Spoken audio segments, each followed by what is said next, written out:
Jadi dengan hanya gunakan Lotus Bread Maker ni, yang ni, okay, yang jenama Lotus ni, kita boleh buat macam-macam jenis roti boleh buat. Nampak tak? Nak buat yang ni ada cheese kat dalam yang ni. Lepas tu yang ni yang plain. Ataupun nak buat roti buku macam ni pun boleh. Nak buat roti yang fancy-fancy pun boleh. Semuanya gunakan Lotus Bread Maker yang sama. Semua ni boleh buat. Jadi kalau siapa nak buat roti sekarang kira dah tak ada alasan dah nak buat. Memang boleh buat. Okay? Yang ni pun boleh buat.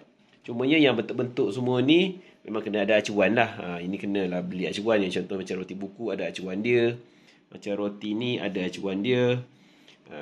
Yang ni pun sama. Jadi kalau siapa nak buat roti tu mudah je. Memang boleh buat macam-macam jenis roti. Dan ikut rasa yang sendiri.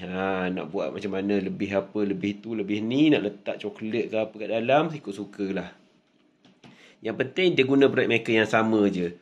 So tak payahlah nak cari-cari bread maker yang mahal-mahal tu. Beli yang jenama Lotus pun boleh pakai dah. Memang elok je kejadian roti-roti kita semua ni. Nampak?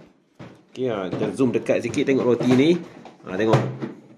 Elok kan kejadian dia.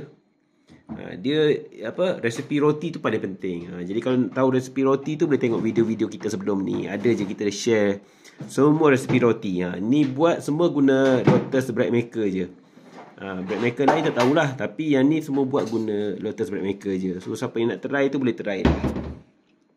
So dapatlah roti-roti yang macam ni.